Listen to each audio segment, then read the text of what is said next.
To start us off, I'm going to tell you a story. The other day, my partner, knowing that I love Star Trek and having watched a little bit of Star Trek The Next Generation with me, started telling me about a clip of TNG that he had seen earlier that day. He said, it was this Scottish man that they pulled off of a ship or something, and he went to the bar on the Enterprise and asked for a scotch. Data was there, and he told him that it was synthahol, which didn't actually get you drunk in the same way that alcohol got you drunk. The Scottish guy was really indignant at this because he wanted real alcohol and asked Data for something that was not synthahol. Data went behind the bar and fished around and found a bottle full of absinthe. The Scottish guy was like, "What is that?" And Data took a look at it, kind of puzzled, and said, "It is..." Then he took the top off and gave it a sniff and said, "It is green." My partner thought that this scene was really, really funny, and he enjoyed telling me about it. As soon as he finished telling me, though, I had a story to tell him. As someone who had not only seen the entirety of The Next Generation, but also the entirety of the original series, I knew that the Scottish guy in the scene was Montgomery Scott, Scotty, from TOS, in the episode Relics, in which Scotty, through a series of technobabble conveniences, is effectively brought into the future onto the USS Enterprise NCC 1701D. Not only that, I knew that the scene he had described, and the infamous line, "It is green," were callbacks to an episode of the original series. In that episode, it's Season 2, Episode 22, By Any Other Name, Kirk, Spock, and the rest of the crew of the USS Enterprise, NCC 1701, no bloody A, B, C, or D, encounter a group of aliens called Kelvins. The Kelvins have taken human form in order to search the Milky Way for planets which are conquerable, having made a long journey from the Andromeda Galaxy. The Kelvins are looking for a way to make the return journey back to their home galaxy, their ship having been destroyed in their original journey. They commandeer the Enterprise for the task, and through a series of discoveries and conclusions by Spock, Dr. McCoy, Captain Kirk, and Engineer Scott, the senior officers figure out that they can use sources of strong physical and emotional stimuli against the Kelvins, who are inexperienced with life as humanoids. Each person takes a different approach in this aim. Kirk, predictably, flirts with one of the Kelvins to inspire the jealousy of another. Dr. McCoy starts injecting the Kelvins with supplements, which are actually stimulants, and Scotty decides to get one of them drunk. There's a small problem with this goal. The Kelvins have extremely high alcohol tolerance, and by the time that Scotty manages to get one of them so drunk he passes out, he's gone through an unbelievable amount of alcohol and is himself blackout drunk. When Scotty pulls out the second-to-last bottle, already completely sloshed, the Kelvin asks him what it is. Scotty looks at it, takes a sniff, and goes, it's green, and pours it out.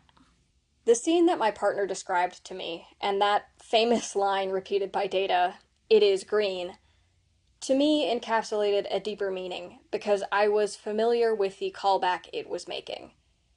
His reaction, as well as my reaction, were evidence that the scene worked in multiple ways. First, that it was funny to someone who didn't get the reference. Second, that it was even funnier to someone who did get the reference. Third, that the reference was received correctly. The properties that I just described are some of the most essential things to consider when we talk about the ancient art of fanfiction and the ways that modern fanfiction interacts with and diverges from certain older forms of fanfiction. And, of course, in order to talk about fanfiction, we have to talk about Star Trek.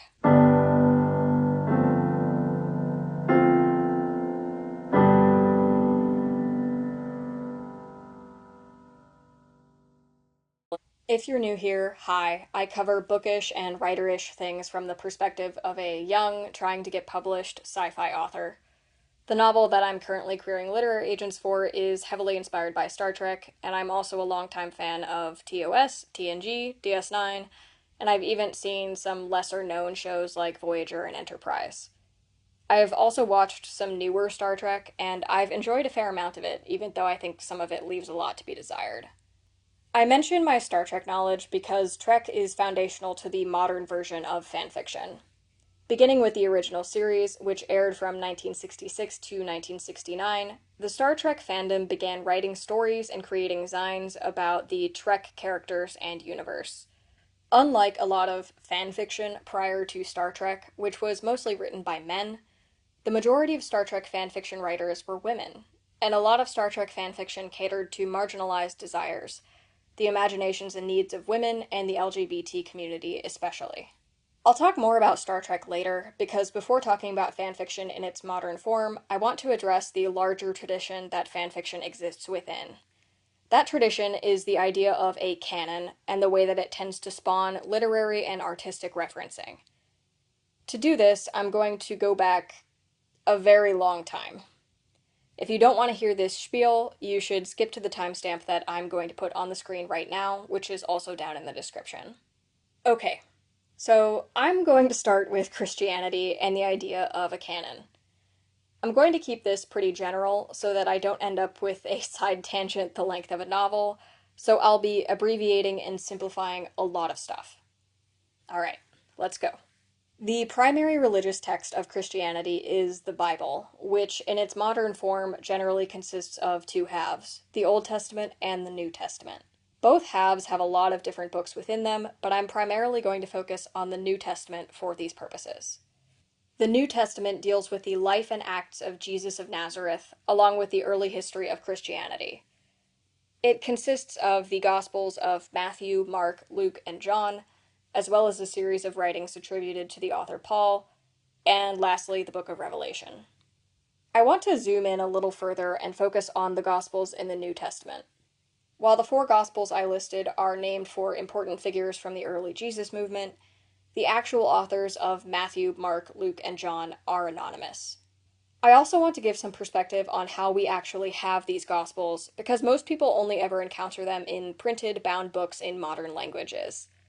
The relevant context here is that the Gospels I just listed were likely originally written in Koine Greek, and we understand them through thousands upon thousands of translations into different dialects and different languages, complete with the translation errors, biases, and difficulties of transmitting meaning.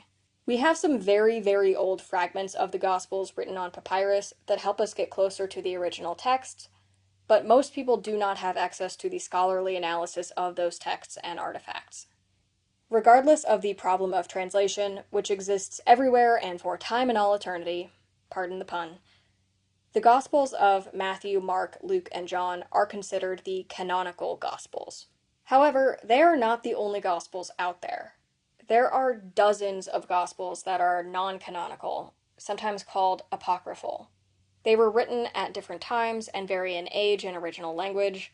Our access to them varies in completeness as well.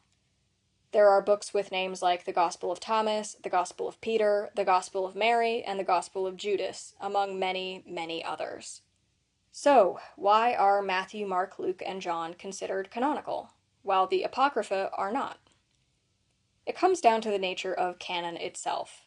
The canon is defined by legitimacy, and legitimacy is determined by a few things.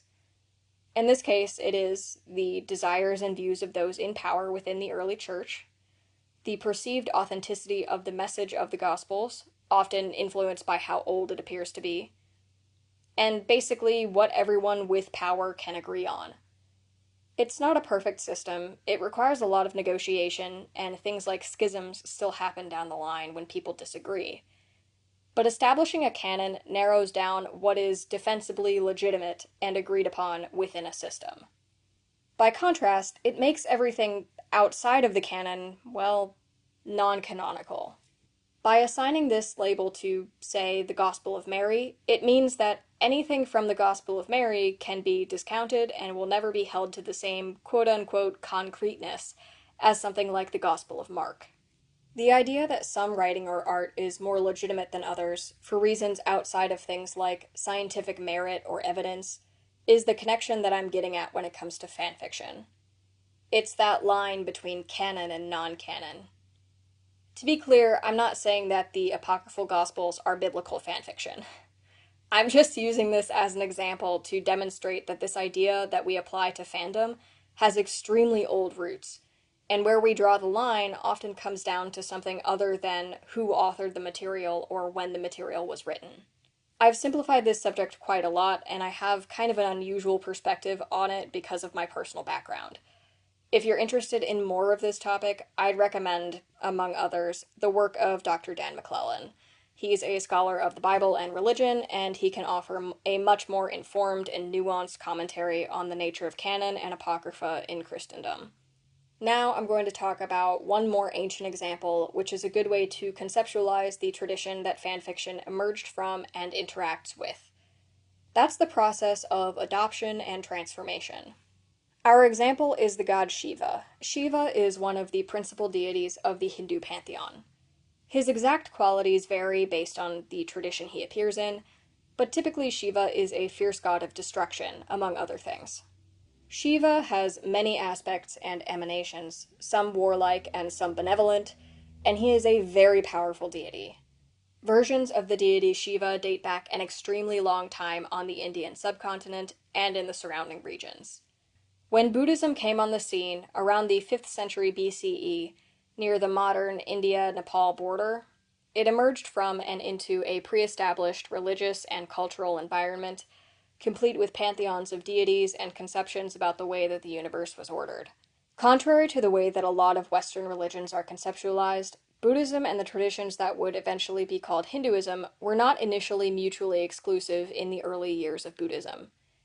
This is a pattern that we see repeated in multiple societies in different times when it comes to Buddhism.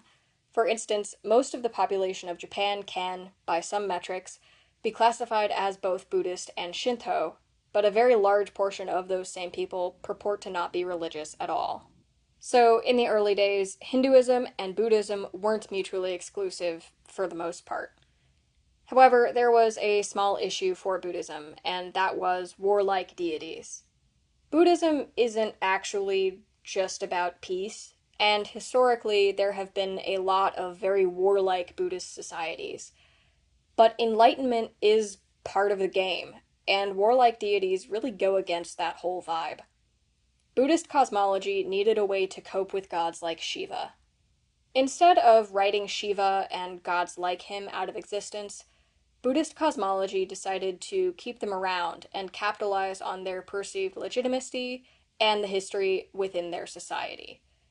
But they also had to do something to handle the problems of a warlike god in an enlightenment-centered religion. They needed a revamp. So, in the Buddhist canon, Shiva became a Dharmapala. That is, a fierce, wrathful Buddhist god who acts as a defender of the truth of Buddhism, that is, the Dharma. In Buddhist canon, Shiva is reimagined as the deity Mahakala. They are depicted in similar ways, with similar powers, but the fierceness of Mahakala is used for the aim and protection of the Dharma. This is really, really simplifying the association between Shiva and Mahakala, but it's enough to give a good picture of what I'm talking about for the purposes of this video. The Buddhist tradition of referencing pre-existing gods and stories and transforming them in order to fit within the canon is one that has been repeated many times. It is a feature of a lot of religious folk practice, art, and literature, not just within Buddhism, but within other religions as well. The art historical canon is another really good way to conceptualize the roots of this tradition of artistic referencing. I'm going to give two examples, one neoclassical and one contemporary. The first example is this statue, Neptune and Triton by Gian Lorenzo Bernini, completed around 1623. This is an interesting piece because it depicts a scene from Greco-Roman mythology, but it was commissioned by a Catholic cardinal. It's actually a more direct reference to the Aeneid of Virgil, which is a literary work. Let's analyze it based on our criteria. 1. This piece is artistically successful and communicates the same intent, notably power and wrath, without the context of the reference, based on the skill of the sculpture and the dynamism of the composition. 2. The reference to Neptune and Triton is legible to someone with knowledge of the source material. 3. The piece is enhanced by the knowledge of the reference. So, This statue might be fan art. Or maybe not. Let's keep going. My contemporary example is the work of American artist Kehinde Wiley. Wiley is known for a lot of things, one of the most notable being his presidential portrait of Barack Obama. Some of his more famous works are his series of massive oil paintings in which he copies the poses and titles of neoclassical and Beaux-Arts figure paintings and replaces the models with contemporary black models. Wiley often replaces or modifies the settings of these paintings in favor of elaborate pattern work as well.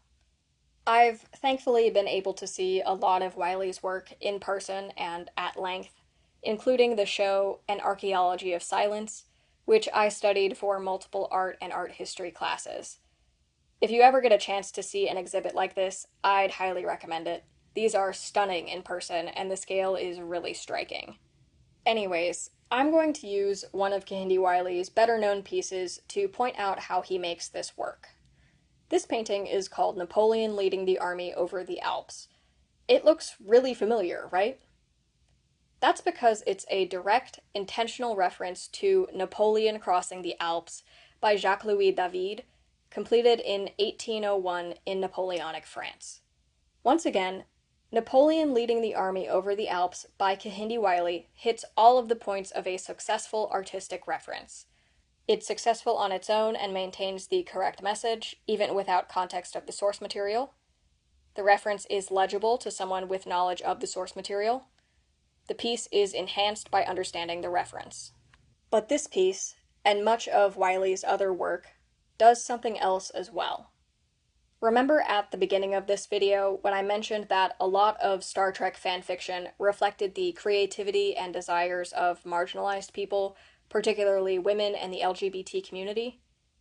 The process that Wiley employs, depicting contemporary black models, not only at grand scales and in resplendent detail, but also depicting them in the poses that European and Western art so heinously reserved for white people, is a method of directly defying the racist art historical tradition that it references. But here's the thing. I would not call either Napoleon Leading the Army Over the Alps or Neptune and Triton examples of fan art by the contemporary definition of fan art. Just like I wouldn't consider Mahakala or the apocryphal gospels examples of fanfiction by the modern definition of fanfiction. That's because fanfiction and fan art lack one of the components that all of the previous examples include. Most fanfiction is not sufficiently comprehensible to those who do not have knowledge of the source material. So, when you're writing a book of original fiction, some of the hardest things to do well are manage the pacing at which you introduce your world building, your characters, all of the appearances of those things, and the relationships and emotional dynamics between them. I actually just had a friend who's currently on submission for her book glance at the book that I'm querying for, and thank God most of her edits were pretty minor, but the pattern that emerged from them was basically the need to slow down on certain character and relationship beats right out of the gate. It's a really tricky thing in original fiction, even for seasoned authors, and one that's essential to get right. Original fiction builds on the works that came before it, and it often references other works, but it has to do the legwork of world building, character building, relationship building, and canon establishment largely on its own. This isn't exactly the case for most fanfiction. Here's where I talk about Star Trek. Let's say you are writing fanfiction about Star Trek the original series. Your topic of choice is the ever-popular ship Spirk. That is, Captain Kirk and Mr. Spock. Side note, romantic pairings between men in fanfiction are called slashfic, as in the way that Kirk/Spock is written, and yes, this term originated from the Star Trek fandom in the 1970s.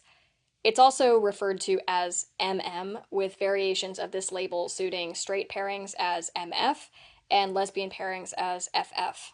You want to write a multi-chapter getting together story that's in the Star Trek TOS universe, set after the 3 seasons that we see on TV. The setup of your story is, while exploring strange new worlds and seeking out new life and new civilizations, the Enterprise encounters a planet that has been culturally contaminated by a crash-landed human shuttle, which contained a ton of old paperback westerns. The local civilization, which, of course, is basically identical to humans, maybe with some spots on their forehead or something, has since adopted cowboy culture. And now the whole planet is the Wild Wild West. On a mission to discover the extent of the cultural contamination and see if they can recover the artifacts of the human shuttle, Kirk, Spock, and some redshirts transport down to the planet. Once there, the away team is robbed of their communicators and phasers by a band of outlaws, and the redshirts, predictably, are all killed. Kirk and Spock manage to get away, perhaps with one of them injured in the process so that the other can show concern and bandage them up.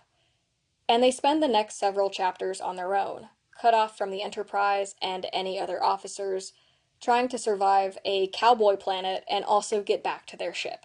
In the process, they finally admit their growing love for each other and start a relationship after a nigh painful amount of pining. Okay, now that I've written all of that out, it sounds like a book that I would write. No joke.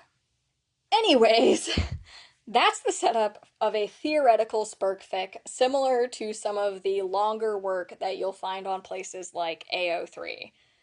But the difference between this story as spurk fanfiction and this story as, say, my new 7-figure Big 5 multi-book major deal, Call Me Back tour, is the way that the functional parts are dealt with and paced out. If this story is spurk fanfiction, then we already have a lot of heavy lifting done for us. We know what the Starship Enterprise is and the mission that it's on. We know about the Prime Directive and some of the general world building of the Federation and Starfleet. We know what Vulcans are and that they're logical, even if this fanfic expands on or challenges those conceptions. We know who the primary characters are, and we especially know who Kirk and Spock are, so descriptions of them and background given on them can be sparser. We know about the expected side characters on the Enterprise, so we don't have to spend a ton of time establishing Dr. McCoy and Scotty. And last, but certainly not least, we have a lot of canon to draw from when it comes to making references that will make readers go, "Hey, I know where that's from. Cool." All of the things I just listed are not things that we typically get in original fiction, but we always get at least some of them in fanfiction. That difference changes the way that a lot of fanfictions are paced, contracting beats that are normally spent on those issues and instead expanding in places that original fiction sometimes skips over. The places that are normally expanded in fanfiction more than original fiction are also areas that fans, cough cough, feminine and LGBT perspectives, are interested in seeing more of. Drawn-out scenes of mutual pining, building chemistry, sometimes borderline absurd romantic tension, etc., etc. To be clear, I don't think that this difference between the pacing in fanfiction and original fiction is bad. Truly, honestly, they are just different. If I were to write this story both ways, once as original fiction, a space opera romantic comedy divorced from the Star Trek universe and the characters Kirk and Spock, and once as spurk/fic, they would have to focus on different things in order to work in their respective formats. Here's one very important point when we talk about fanfiction. The qualities of great fanfiction are not the same as the qualities of great original fiction. Part of what usually makes great fanfiction work, in addition to focusing on the things that fans want to see, which are not delineated enough in the source material, is the ability to tie in references from the source material that fans will understand. Sometimes those references are little. Again, using Star Trek as an example, if a spurk fic was written in an alternate universe, that means Kirk and Spock are still core characters, but they're in a different place or time. Like, maybe they run rival coffee shops or something. A reader of that fic might start metaphorically squealing when the author references the local anti-coffee health guru Khan Noonien Singh, or when one of them has to get stitches at a hospital and they meet the charge nurse, Christine Chappell. The appeal of little nods like this is tied to prior knowledge of the source material. For someone who hasn't seen Star Trek, they mean nothing. Or, worse, they make no sense and are confusing. That's one of the real differences between modern fanfiction and the older tradition of artistic, literary, and religious referencing and reimagining.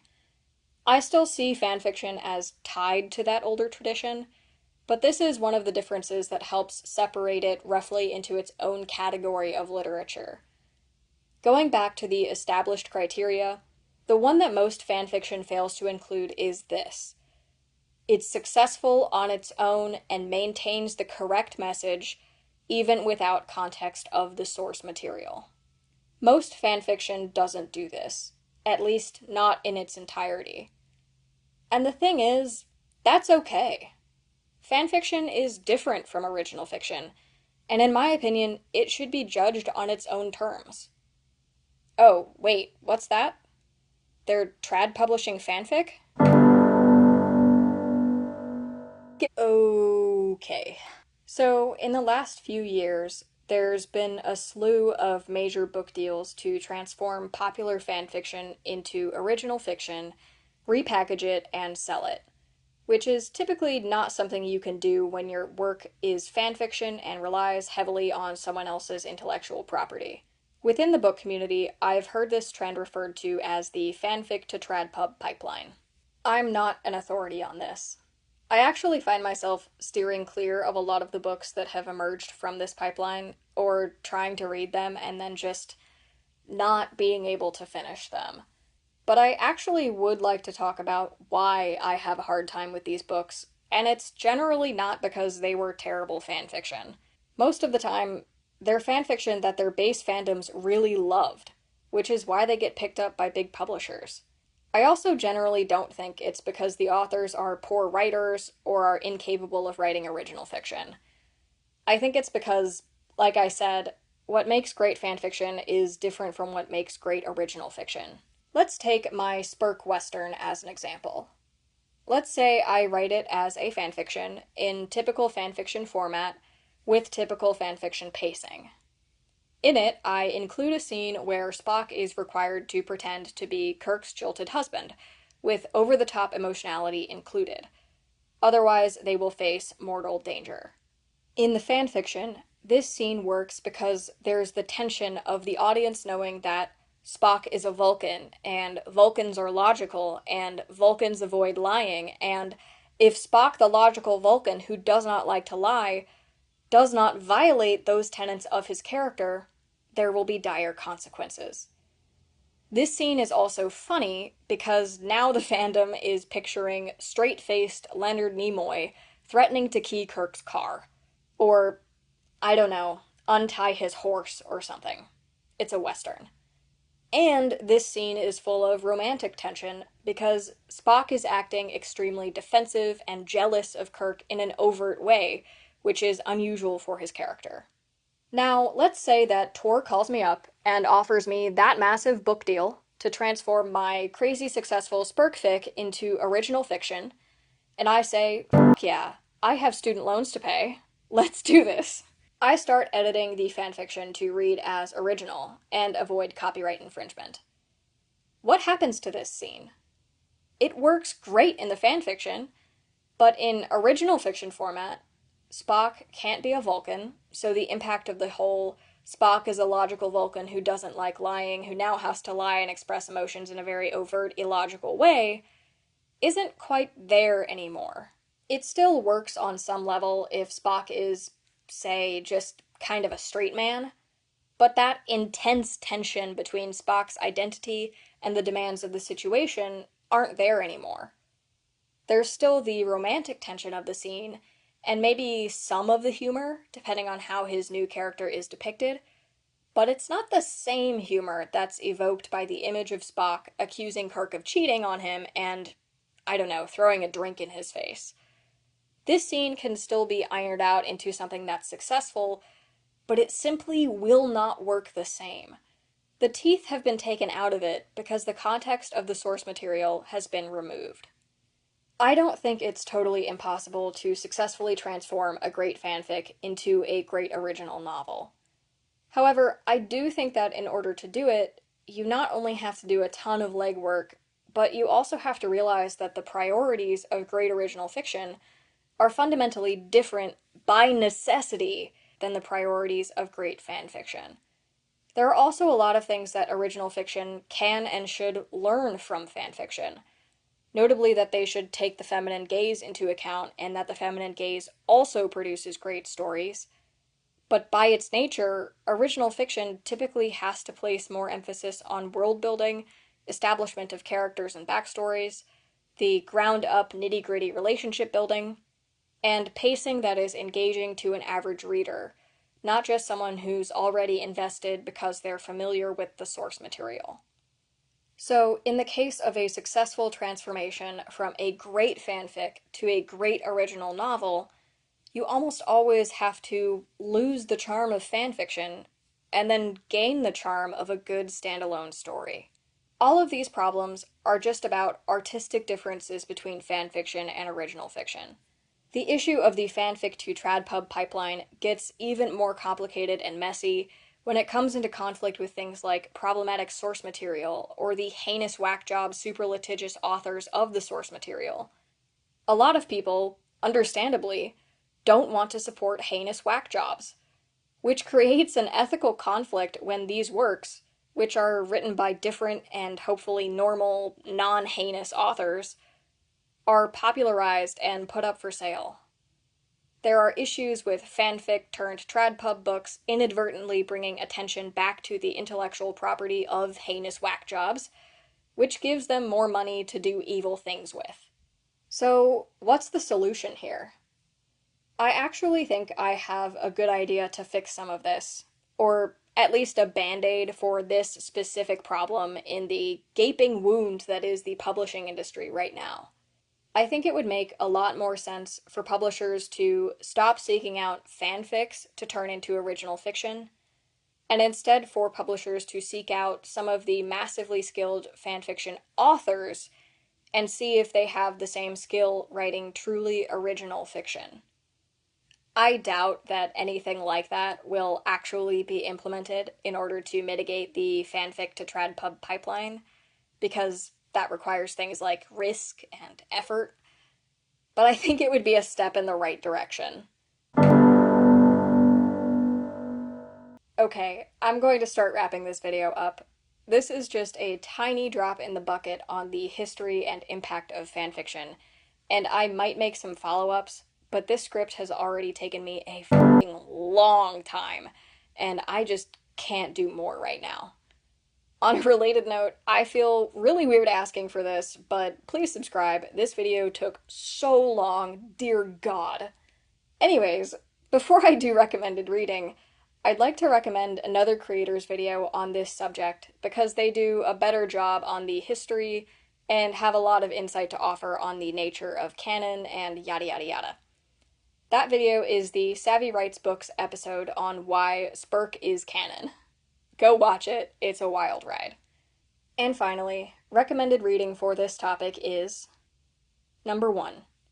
Whatever you can find on AO3. There's something for everybody. Go crazy. 2. My alien western romantic comedy that's totally not repackaged Spurkfic. I'm kidding, but seriously, Tor, are you seeing what a good idea this is? Number 3. The Bible Says So. What We Get Right and Wrong About Scripture's Most Controversial Issues by Dan McClellan, for a more nuanced and in-depth perspective on the Bible and religion than I can offer in this video. Number 4. Several books that I've already recommended, including Red Shirts by John Scalzi, Fan Service by Rosie Danan, and Emily Wilde's Encyclopedia of Fairies by Heather Fawcett. That one I recommend because, while it's subtle, I do see parallels with Howl's Moving Castle by Diana Wynne Jones. Number 5. The following pairs of Star Trek episodes: TOS, by Any Other Name, Season 2, Episode 22, and TNG Relics, Season 6, Episode 4. TOS The Naked Time, Season 1, Episode 4, and TNG The Naked Now, Season 1, Episode 3. TOS The Deadly Years, Season 2, Episode 12, and TNG Unnatural Selection, Season 2, Episode 7. TOS The Trouble with Tribbles, Season 2, Episode 15, and DS9 Trials and Tribulations, Season 5, Episode 6. TOS Mirror Mirror, Season 2, Episode 4, and DS9 episodes Crossover, Season 2, Episode 23, and the subsequent DS9 Mirror Universe episodes. And I'm sorry to do this, but lastly, the entirety of DS9, or whatever you need to watch to get a sense of Cisco's arc, and the Starfleet Academy episode, Season 1, Episode 5, Series Acclamation Mill. Thank you guys for watching. My brain is spaghettified. Please subscribe, and Tor, give me a call.